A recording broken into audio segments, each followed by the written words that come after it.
नमस्कार मित्रांनो, स्वागत आहे आमच्या यूट्यूब चॅनलला। आज संडे स्पेशलमध्ये मम्मी बनवते कोबीचे मंचुरियन।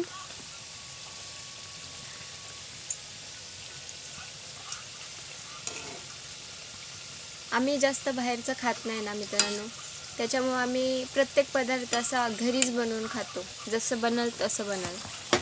आता मम्मीला म्हणजे कुकिंगचं खूप एक्सपिरियन्स आहे, त्याच्यामुळे तिच्या वस्तू चांगल्याच बनतात। पहिले भजे बनवायचे, कोबी टाकलाय, त्याच्यात थोडासा लाल कलर टाकलाय, थोडासा मसाला, मीठ आणि मैदा आणि कॉर्नफ्लॉवर, आणि त्याचे भजे काढायचे आणि नंतर परत ग्रेव्ही बनवायची, त्याच्यामध्ये हे भजे टाकायचे। एकदम दुकानच्या पेक्षा भारी लागतात आणि घरगुती म्हणजे हायजेनिक। तर तुमचा काय संडे स्पेशल मेनू? बीट नाही तर आपण करण्यासाठी बीट टाकतो।